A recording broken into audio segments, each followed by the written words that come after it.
শুভ সকাল। আমার প্রতিদিন চ্যানেলের আরেকটি ভিডিওতে আপনাদের অনেক অনেক স্বাগত।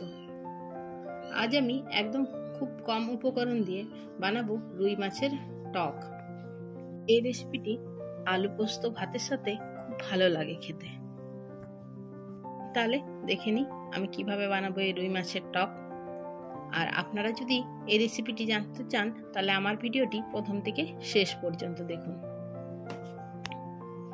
আর যদি ভালো লাগে তাহলে অবশ্যই আমার চ্যানেলটি সাবস্ক্রাইব করে নিচে বেল আইকনটি প্রেস করে দেবেন। আর একটি লাইক করলে আমারও ভালো লাগবে আপনাদের জন্য এরকমই কিছু ভিডিও বানাতে। দেখে নিই কি কি লাগছে।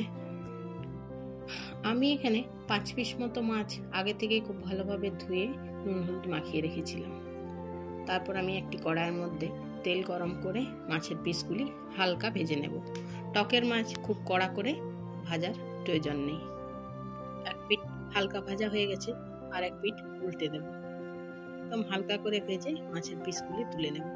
তারপর যে তেলটি বেঁচে আছে, খুব বেশি তেল থাকলে তুলে রেখে দেবেন, যদি অল্প থাকে, আমি খুব কম তেলেই মাছ ভেজেছি, সেই অল্প তেলের মধ্যেই দিয়ে দেবো 5 ফোড়ন আর শুকনো লঙ্কা। দিয়ে দেবো 2 চামচ মতো হলুদ তেলের মধ্যে, এতে করে রং খুব ভালো আসে টকের। তারপর আমি তেঁতুল আগে থেকে ভিজিয়ে রেখেছিলাম, চটকে দিয়ে দেবো তেঁতুলের পাল। এর সাথে কিছুটা জল দিয়ে দেবো।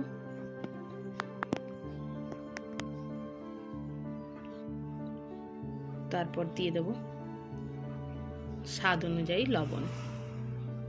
এরপর খুন্তি দিয়ে খুব ভালোভাবে মিলিয়ে দেবো।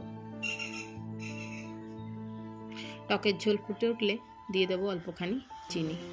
এটি একটু টকটকি হয়, তাই খুব বেশি না, একটু স্বাদ ব্যালেন্স করার জন্য অল্প মতো দিয়েছি। আপনারা যেমন টক পছন্দ করবেন সেরকম মিষ্টি দেবেন। তারপর ফুটে উঠলে মাছগুলি আমি ভেজে রাখা দিয়ে দেব। 2 মিনিট মতো ফুটতে দেব। 2 মিনিট ফোটা হয়ে গেলে ওপর থেকে কাঁচা লঙ্কা চিড়ে ছড়িয়ে দেব। এখানে দিয়ে দিচ্ছি 5 ফোড়ন আর শুকনো লঙ্কা আগে থেকে ভেজে রাখা গুঁড়ো করে।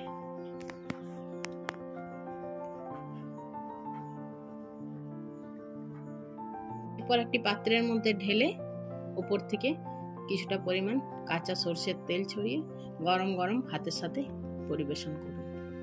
কেমন লাগলো আমার আজকের রেসিপিটি অবশ্যই জানাবেন। তাহলে এই পর্যন্তই রাখি, আবার দেখা হবে নতুন কোনো ভিডিওর সাথে। ততক্ষণ পর্যন্ত সবাই খুব ভালো থাকবেন আর সুস্থ থাকবেন।